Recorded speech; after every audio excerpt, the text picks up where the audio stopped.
இணைந்திருக்கிறோம் நேயர்களே, வணக்கம். தமிழொலி நிகழ்ச்சியூடாக இன்றைய தலைப்பு பகுதி என்னவென்றால் சுதந்திர தினம் தான். இன்றைய தினத்திலே மீண்டும் உங்கள் அத்தனை பேருக்கும் இலங்கையினுடைய 77வது சுதந்திர தின நல்வாழ்த்துக்களை கூறி மகிழ்கிறோம். அதே போல இன்றைக்கு சுதந்திர தினத்தில் இன்றைக்கு எல்லாருக்குமே பொதுவாக பலருக்கும் இன்றைக்கு விடுமுறை நாளாக இருக்கிறது. இன்றைக்கு ஒரு நாளாச்சும் எல்லாரும் சுதந்திரமாக வீட்டிலே இருங்கள் என்பது போல இன்றைக்கு எல்லாருக்குமே விடுமுறை நாளாக வழங்கப்படுது. எனவே வீட்டிலே இருந்து சுதந்திர தினத்தை கொண்டாடாமவிட்டாலும் வீட்டிலே கொஞ்சம் சுதந்திரமாக இருப்போம் என்பதை நாங்கள் கூறிக்கொள்ளக்கூடியதாக இருக்கிறது. அதை தாண்டி இன்றைக்கு பலருக்கு இன்றைக்கு தான் சுதந்திரம் இல்லாத நாளாக இருக்கு. சுதந்திர தினத்தில் இன்றைக்கு இந்த திருமணமாக இருக்கக்கூடியவர்கள் பலருக்கு குழந்தை குட்டிகள் கணவன் மனைவி என்று பலருக்கும் இன்றைக்கு சுதந்திரம் இல்லாத நாளாக இருக்கும்போது இன்றைக்கு இலங்கையினுடைய 77வது சுதந்திர நிகழ்வு நடைபெறவிருக்கிறது. அதே போல ஜனாதிபதியும் இன்றைய சுதந்திர தின வாழ்த்து செய்தியிலே அனைவரும் வடக்கு கிழக்கு தெற்கு மேற்கு என்று அனைவரும் சேர்ந்து எங்களை எவ்வாறு ஆட்சியை கொண்டு வந்தீர்களோ அதே போல நாட்டின் முன்னேற்றத்திற்காக வடக்கு கிழக்கு தெற்கு மேற்கு என அனைவரும் ஒன்றாக சேர்ந்து இந்த சுதந்திர தினத்தை கொண்டாடுவோம் என்றும் அவர் கூறியிருக்கிறார். அதே போல இந்த சுதந்திர தினத்தில் முக்கியமான விடயம் என்னவென்றால், கடந்த 2019ஆம் ஆண்டு தேர்தல் முடிவடைந்த பிறகு கோட்டபாய ராஜபக்ச அவர்கள் ஜனாதிபதியாக வந்தபோது இந்த தேசிய கீதம் தமிழ் பாடப்படுவதை நிறுத்தி சிங்களத்தில் மாத்திரம் பாடினால் போதும் என்ற ஒரு மனநிலையில் இருந்தால், ஏனென்றால் இது பெரும்பாலும் பௌத்த சிங்கள நாடு என்ற ரீதியிலே சிங்களவர்களுக்கு மாத்திரம் அல்லது ஒரு மொழி சார்ந்த விடத்திலே இந்த தேசிய கீதத்தை பாடி முடித்தால் போதும் என்று அது பேசுபொருளாக இருந்தது. தனியே சிங்கள மொழியிலே பாடுவது ஒரு பேசுபொருளாக இருந்தது. அது பல இடங்களிலே வாதிடப்பட்டது, பாராளுமன்றத்தில் கூட பல கதைத்திருந்தால்.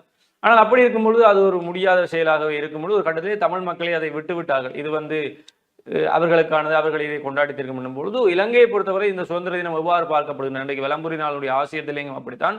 ஒரு சாராருக்கு சுதந்திர தினமாகவும் இன்னொரு ஆருக்கு துக்க தினமாகவும் தான் இது காலங்காலமாக கொண்டாடப்பட்டு கொண்டிருக்கிறது. அதன் விளைவுதான் இந்த தேசிய கீதம் சிங்களத்தில் பாடப்பட்டு கொண்டிருக்கும் போது கூட மக்கள் சுதந்திர தினம் என்பது அவர்களுக்கு தானே, அவர்கள் கொண்டாடித்திருக்கணும், எங்களுக்கு ஒருபோதும் இது சுதந்திர தினம் இல்லையே, பிறகு நாங்கள் இதற்கு அடிபட வேண்டி வரும் என்ற ஒரு நிலைக்கு மக்கள் தள்ளப்பட்டு அந்த விரக்தியிலே தான் அதை பற்றி கவனிக்காமல் கூட விட்டிருந்தார் என்பது தொடர்பாகத்தான் வலம்புரியினுடைய ஆசிரியர் எங்கும் இன்றைக்கு புலர்ந்திருக்கிறது. எனவே ஆனால் இன்றைக்கு புதிதாக வந்திருக்கக்கூடிய அரசு இந்த தமிழ் மக்கள் என்பதை தாண்டி தமிழிலும் தேசிய கீதம் பாடுவோம், தமிழர்களும் இங்கே வாழ்கிறார்கள் என்று ஒரு கொள்ளிருக்கக்கூடிய வரவேற்கத்தக்க விடயம், பாராட்டத்தக்க விடயம். ஆனால் தேசிய கீதம் தமிழில் பாடப்படுவது மாத்திரம் தமிழர்களுக்கான சுய நிர்ணய உரிமைகள் அனைத்து உரிமைகளையும் பெற்றுக் கொடுத்து விடுமா என்பது இல்லை. அது ஒரு விதத்திலே அது ஒரு பேசுபொருளாக மாறக்கூடிய விடயமாக இருந்தால் ஒரு கட்டத்திலே அதை வைத்து இங்கே பல அரசியல் செய்வார்கள். தேசிய கீதமே தமிழிலே பாடப்பட்டு விட்டது, ஆனால் அதுதான் தமிழர்களுக்கு தேவை என்றால் நிச்சயமாக இல்லை, அதுவும் தேவை. ஆனால் இன்னொரு பக்கம் தமிழர்களுக்கு அவர்களுடைய உரிமைகள் வழங்கப்பட்டு அவர்களுடைய தேவையான விடயங்கள் எல்லாம் நிறைவேற்றப்பட்டு அவர்களும் சந்தோஷமாக வாழும் பொழுது அப்பொழுது தேசிய கீதம் தமிழில் சேர்க்கப்பட்டால் அது உண்மையிலேயே அனைவரும் ஒன்றாக வாழ்கிறோம் என்பதற்கான எடுத்துக்காட்டாக இருக்கும். எனவே புதிதாக வந்திருக்கக்கூடிய அரசு அந்த விடயங்களிலே முன்னின்று செயற்படுவது, தமிழர்களையும் இணைத்து அவர்களுக்கும் இந்த நாடு சொந்தம் என்று இணைத்து பயணிக்க முனைவது என்பது ஒரு பாராட்டத்தக்க விடயமாக இருக்கும்போது மீண்டும் ஒரு முறை இது இலங்கையினுடைய 77வது சுதந்திர தினமாக இருக்கிறது. இந்த வெள்ளைக்காரர்கள் ஆங்கிலேயர்கள் இந்த நாட்டை விட்டு போகும்பொழுது முழு ஆட்சி அதிகாரத்தையும் தூக்கி சிங்கள பேரினவாதத்திடம் கொடுத்து விட்டு சென்றார்கள். அவர்கள் அன்றைக்கு கொடுத்து விட்டு சென்றதுதான் இன்றைக்கு வரைக்கும் இந்த தீவிலே நாங்கள் எங்களை சுயமாக வாழ முடியாத, சுதந்திரம் அடைய முடியாத இனமாக மாறிக்கொண்டிருப்பது. வெள்ளைக்காரர்கள் ஏன் செய்தார்கள்? வெள்ளைக்காரர்களுக்கு பிறகு வந்திருக்கக்கூடிய எங்களுடைய தலைவர்களுக்கு பல வரலாறுகளை மாற்றி அமைக்கும் சந்தர்ப்பம் இருந்தும் அவர்கள் எதற்காக அவற்றையெல்லாம் அப்படி செய்தார்கள் என்ற கேள்வி கூட பலருக்கு இருந்து கொண்டு இருக்கும் பொழுது இன்றைய சுதந்திர தினம் என்பது நாட்டை பொறுத்தவரை இன்றைக்கு அது அனைவருக்கும் சுதந்திர தினமாக இருந்தாலும் தமிழ் அரசியல் கட்சிகள், தமிழ் அமைப்புகள் எல்லாமே இன்றைய நாளை கரி நாளாக, கருப்பு நாளாக கொண்டாட வேண்டும், மாற்றி அமைக்க வேண்டும். போராட்டங்கள் பல இன்றைக்கு நடக்க இருக்கின்றன. குறிப்பாக காணாமலாக்கப்பட்டோருடைய அமைப்புகள் என்று பலர் இன்றைக்கு இதை தமிழர்களுடைய கரிநாளாகத்தான் காட்டுகிறோம் என்று கூறியிருந்தார்கள். அது எங்கள் இனம் சார்ந்திருக்கக்கூடிய வழிகளுக்கு எங்களுடைய எதிர்ப்பை காட்டக்கூடிய ஒரே முறையாக இந்த முறை பார்க்கப்படுகிறது என்பதும் குறிப்பிடத்தக்கது. சொல்லுங்கள் கார்த்திகான், சுதந்திர தினத்தில் என்ன சொல்ல போகிறீர்கள்? இன்றைய தினம் சுதந்திர தினம், 77வது சுதந்திர தினம் கொண்டாடப்பட்டது. 77 தினம் சொல்லிட்டோம். சரி, 78வது தினமும் சொல்லுவோம். 77வது சுதந்திர தினம் கொண்டாடப்பட்டு கொண்டிருக்கிற பொழுது உண்மையில் நீங்கள் கூறியது போன்றுதான் இது எத்தனை பேரால் சந்தோஷமாக சுதந்திர தினம் அப்படி என்று கொண்டாட முடியும் என்று தெரியவில்லை. ஒரு நாட்டினுடைய சுதந்திர தினத்தில் நாங்கள் இப்படி எல்லாம் பேசலாமா தெரியவில்லை. ஆனாலும் உண்மையான நாட்டினுடைய நிலைமை இதுவாகத்தான் இருக்கிறது என்று தையிட்டி விகாரை பற்றிய விவகாரங்கள் பற்றி பார்க்கின்ற பொழுது அண்மையில் நடந்திருக்கக்கூடிய அபிவிருத்தி கூட்டத்தில் எங்களுடைய நாட்டின் ஜனாதிபதி அனுரகுமார் திசாநாயக்க கூறியவர் அது பிழையாக தவறாக தனியாருடைய காணியில் கட்டப்பட்டிருந்தார். அது தொடர்பான ஆவணங்களை சமர்ப்பிக்கும் பட்சத்தில் அந்த காணிகள் மீட்டு தரப்படும் அப்படி என்ற ஒரு அறிவித்தலை அவர் மேற்கொண்டிருந்தார். அதன் பிரகாரம் வடக்கு மாகாண ஆளுநர் அந்த தனியார் காணிகள் உரிமையாளர்களுடன் பேசுகின்ற பொழுது அவர்கள் அது பற்றிய ஆவணங்களையும் சமர்ப்பித்திருந்தார்கள் என்று எங்களுடைய வடக்கு மாகாண ஆளுநருடைய ஊடக பிரிவு தெரிவித்திருக்கையில் உண்மையில் எங்களுடைய நாட்டில் இடம்பெற்றிருக்கக்கூடிய வரலாற்று சம்பவங்களை நாங்கள் பார்க்கையில் அத்துமீறி சட்டவிரோதமாக அமைக்கப்பட்ட பாடசாலைகள் அகற்றப்பட்டிருக்கிறது. அத்துமீறி சட்டவிரோதமாக அமைக்கப்பட்ட சில மத கோயில்கள், இந்து கோயில்கள் அகற்றப்பட்டிருக்கிறது.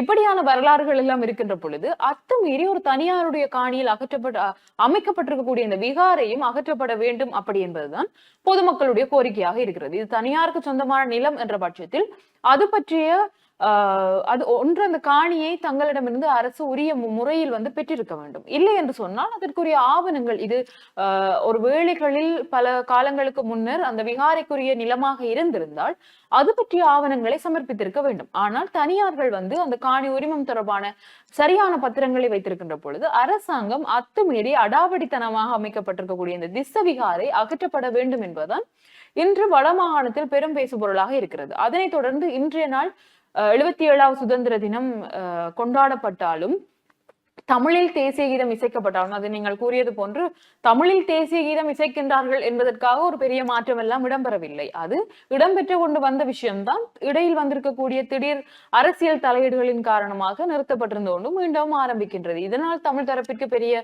மகிழ்ச்சி எதுவும் இருக்குமா என்று சொன்னால் இல்லை.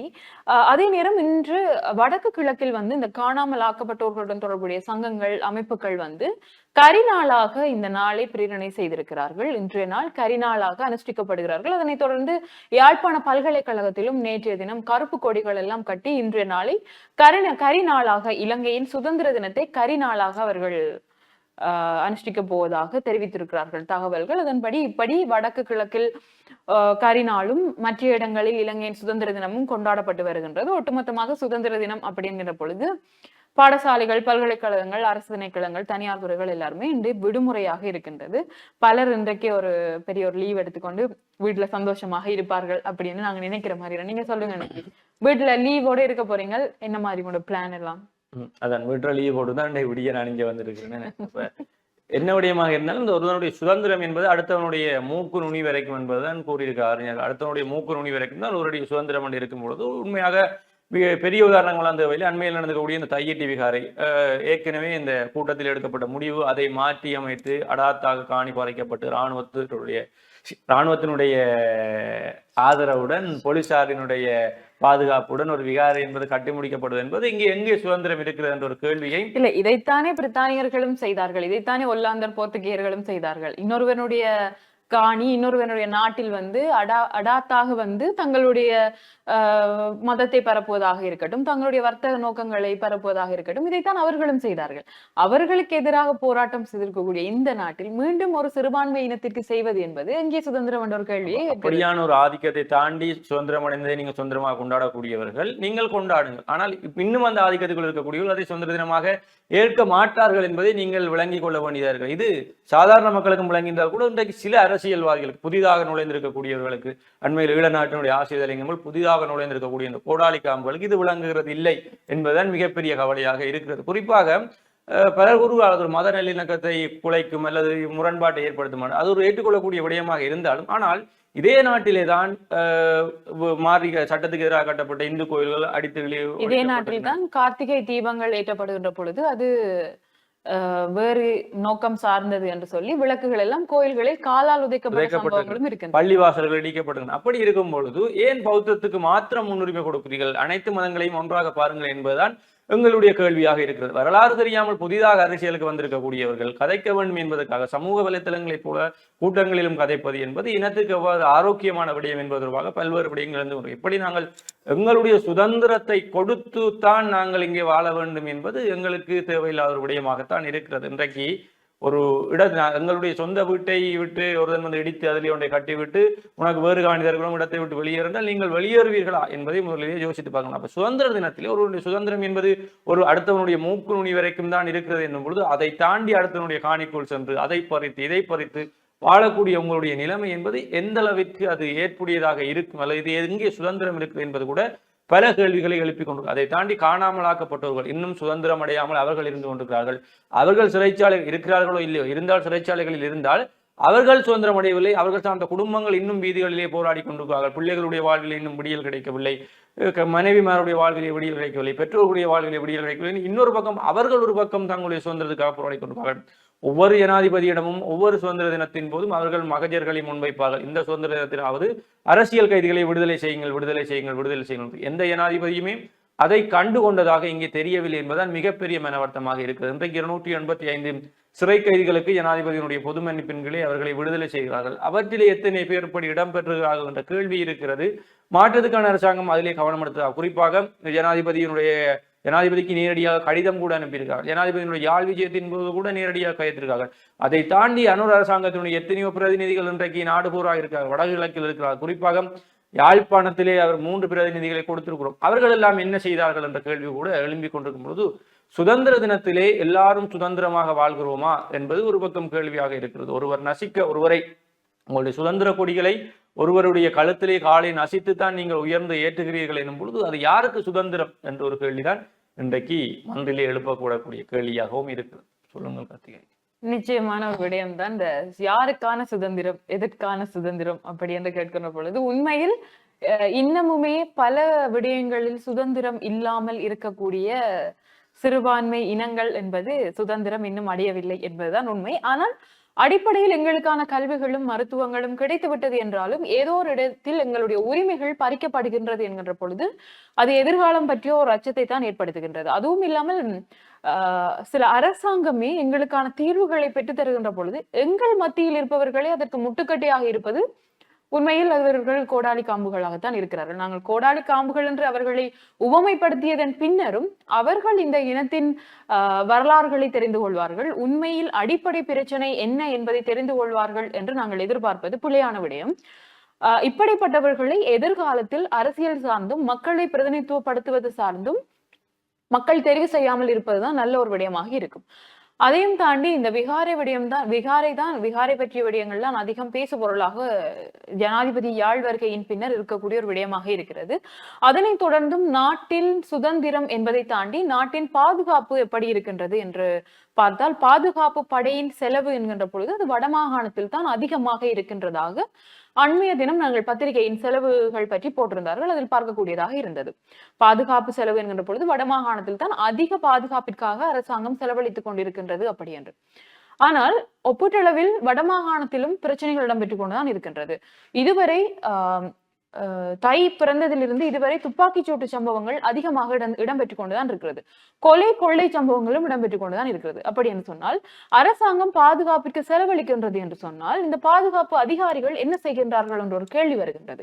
இந்த வருடம் பிறந்து இந்த சுதந்திர தினம் இதற்கு இடைப்பட்ட காலப்பகுதியில் பல போலீஸ் அதிகாரிகள் போதை நிலைமையில் அதிக தலைக்கு போதை ஏறி சில டிராபிக் போலீசினுடைய சில காணொளிகளை நாங்கள் சமூக வலைதளத்தில் பார்க்கக்கூடியதாக இருந்தது. அத்தோடு அண்மையில் செய்தியில் பார்க்கக்கூடிய ஒரு செய்தி, அதிக போதையினால் விபத்தை ஏற்படுத்திய போலீஸ் உத்தியோகத்தர் அப்படி என்ற ஒரு செய்தியையும் பார்க்கக்கூடியதாக இருந்தது. அப்ப போலீஸை நண்பர்களாக இருங்கள், மக்களுடன் மக்களாக பழகுங்கள் என்று அரசாங்கம் கூறுகிறது. அவர்களுடைய செயற்பாடுகள் இப்படியாக இருக்கிறது. நல்லிணக்கமாக இருக்கின்ற பட்சத்தில் தான் ஒரு போலீஸ் அதிகாரி என்கின்ற பொழுது மக்களுடைய பிரச்சனைகளுக்கு தீர்வு காண முடியும் என்று அண்மையில் யாழ் வருகையின் போது எங்களுடைய நாட்டின் ஜனாதிபதி அனுரகுமார் திசாநாயக் அவர்கள் தெரிவித்த கருத்துக்களையும் பார்க்கக்கூடியதாக இருக்கிறது. அப்ப முரண்பாடு என்பது வெறுமனே எங்களுடைய நாட்டில் ஒரு இனம் சார்ந்து மட்டுமல்ல, அது பல திணைக்களங்கள் சார்ந்தும் இருக்கிறது. நாங்கள் போலீஸ் அதிகாரிகளை பற்றி பேசிக் கொண்டிருக்கிறோம். இன்றைய தினம் பத்திரிகையில் வந்திருக்கக்கூடிய செய்தி, யாழ்ப்பாண வடமாகாணத்துடைய விவசாய திணைக்களத்தில் பீட்ரூட் உற்பத்தி தொடர்பான தகவல்கள் எதுவும் கிடைக்கப்பெறவில்லை. ஆனால் பீட்ரூட் உற்பத்தி தொடர்பாக அவர்கள் மேற்கொண்ட களப்பயணங்களுக்காக 40,000 செலவழிக்கப்பட்டிருக்கிறது கடந்த வருடத்தில் என்று சொன்னால், இந்த பிரச்சனைகள் என்பது எல்லா இடமும் தான் குவிந்து கிடக்கின்றது. ஆனால் அடிப்படையில் நாங்கள் உட்கட்டமைப்புகளை சீர்திருத்த வேண்டிய பொறுப்புகளில் இருக்கின்றோம். ஒரு தனி ஒருவரால் ஒரு நாட்டின், ஒரு அரசின், ஒரு திணைக்களத்தின் உட்கட்டமைப்புகளை சீராக்க முடியாது. ஆனால் அங்கு இருக்கக்கூடிய அதிகாரிகள் முயற்சி செய்தால் மாற்ற முடியும் அப்படி என்ற ஒரு நம்பிக்கை இருக்கின்றது. சாதாரணமாக ஒரு பீட்ரூட் உற்பத்தி தொடர்பான எந்த ஒரு தகவல்களும் இல்லாமல் 40,000 ரூபாவை செலவாக காட்டியிருக்கிறார்கள் அல்லது எரிசக்தி செலவாக காட்டியிருக்கிறார்கள் சொன்னால் திணைக்களங்களுடைய நிலை என்னவாக இருக்கின்றது என்ற ஒரு கேள்வி வருகின்றது. வெறுமனே அரசு அதிகாரிகள் 40,000 ரூபாய் என்று சொன்னால் அது யாரோ ஒருவருடைய மாதாந்த சம்பளம். அவ்வளவு காசை செலவழித்திருக்கிறார்கள் அநியாயமாகின்ற பொழுது இது ஒரு சம்பவம் தான். இப்படி பல திணைக்களங்கள், பல அரசு நிறுவனங்கள், பல திருட்டுகள், மோசடிகள் இடம்பெற்றுக் கொண்டுதான் இருக்கின்றது. அப்ப நாட்டின் சுதந்திரம் என்பது வெறுமனே பேச்சு சுதந்திரமோ, கருத்து சுதந்திரமோ, ஊடக சுதந்திரமோ, தனிமனித சுதந்திரமோ அல்ல என்பதை தாண்டி பல விடயங்களை நாங்கள் கவனிக்க வேண்டியவர்களாக எங்கள் நாட்டில் இருக்கின்றோம் என்பதுதான் உண்மையான நிலைமை. நிச்சயமாக இது இவ்வாறு இருக்கும் பொழுது இன்றைக்கு ஏற்கனவே கூறியது போல அது பலதரப்பட்ட விடயங்களே கதைக்கப்பட்டு கொண்டிருக்கிறது. ஒரு சிலர் தமிழர்கள் காட்டக்கூடிய எதிர்ப்பை இது தேவையில்லை விடயம், அவங்களுடைய எனட்டிக்ஸையே எதிர்ப்பு காட்டி ஊறி விட்டது என்று கூட கூறிக்கொண்டிருக்கார்கள். எதிர்ப்பு காட்டுவதை தவிர இந்த இனத்தால் என்ன செய்ய முடியும் என்பதை நாங்கள் கேட்டுக்கொள்கிறோம். அல்லது எங்களுக்காண்டி இப்ப அறவழி போராட்டத்தை செய்தோம், அதற்கு விடை இல்லை. ஆயுத வழி போராட்டத்தை செய்தோம், அதுக்கும் விடை இல்லை. அப்ப நாங்கள் எங்களுக்கான தேவைகளை இவ்வாறு இது போகுது. பிள்ளை தனக்கு பசிக்குது என்றால் அழுது எதிர்ப்பை காட்டித்தான் தன்னுடைய தேவையை நிறைவேற்றிக் கொள்ள வேண்டிய தேவை இருக்கிறது. அடிப்படையிலே அவ்வாறு தான் இருக்கிறது. ஒரு விதை இந்த மண்ணை விட்டு வெளியிலே வர வேண்டும் என்றால் அது அந்த மண்ணை எதிர்த்து வெளியிலே வர வேண்டிய தேவை இருக்கு. அப்ப எதிர்ப்புகளை காட்டுவதன் மூலம் தான் நாங்கள் அடுத்த கட்டத்துக்கு போக முடியும் என்று இருக்கும் பொழுது எதிர்ப்பு காட்டுவது பிழை என்பதும் இல்லை. தேவையான விடயங்களிலே நாங்கள் எதிர்ப்பை காட்ட வேண்டிய தேவையும் எங்களுக்கு இருக்கிறது என்பதை உணர்ந்து கொள்ள வேண்டும். தயவு செய்து இந்த புலம்பெயர் தேசத்தில் இருக்கக்கூடியவர்கள் அறிவுரை கூறுகிறோம் என்கிற பெயரில் அங்கு இருக்கக்கூடிய இளைஞர்களையும் குழப்பி, அவர்களை குழப்பி, இவர்களை குழப்பி, உங்களை இருக்கக்கூடிய காசுகள் கண்டோசுகளை இங்கே கொட்டி கண்ட ஆக்களை எல்லாம் அங்கேயும் இங்கேயும் அரசியல்வாதிகளை ஆக்கி எங்களுடைய தேவைகளை குழப்பி விடாதீர்கள். நீங்கள் 1990களில் பார்த்த இலங்கை என்பது வேறு, இப்போது இருக்கக்கூடிய இலங்கை என்பது வேறு, அப்போது இருந்த தமிழர்களுடைய பிரச்சனை என்பது வேறு, இன்றைக்கு அது மாறி இருக்கக்கூடிய விடயம் என்பது வேறு. எனவே சிந்தித்து செயலாற்றுங்கள் என்று கூறிக்கொண்டு மீண்டும் ஒரு தடவை எல்லாருக்குமே சுதந்திர தின நல்வாழ்த்துக்களை கூறிக்கொண்டு நாங்களும் உங்களிடமிருந்து விடைபெற்று செல்ல போகிறோம். மற்றும் ஒரு நிகழ்ச்சியில் சந்திக்கும் வரை உங்களிடமிருந்து விடைபெற்று செல்லும் நான் என்றும் உங்கள் அன்பின் கரிகரன் மற்றும் ஹாத்தியாயினி. நன்றி நேயர்களே.